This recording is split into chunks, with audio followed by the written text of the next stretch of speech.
Now, as always, we should create two configuration files, one for our development environment and the other for our production environment. So let's go ahead and do that just like how we did it in the ChatCat example. So I'm going to start by creating a file called development.json, and we'll make a folder here called config, and within this folder let's create this file called development.json, and for now we'll just put only one item here, which will be the host, and for now we'll set this to localhost :3000. Save this, and we will also save this file as production.json.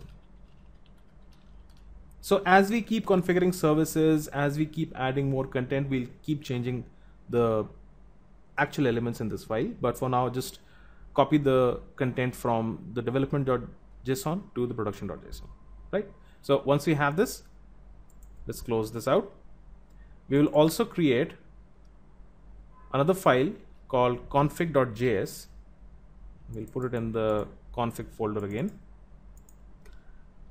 and the config.js will load the appropriate JSON file depending on the environment within which the app is running. So we'll say module.exports is equal to require / let's create the path this way, and the actual environment can be obtained by querying the process.env.node_env.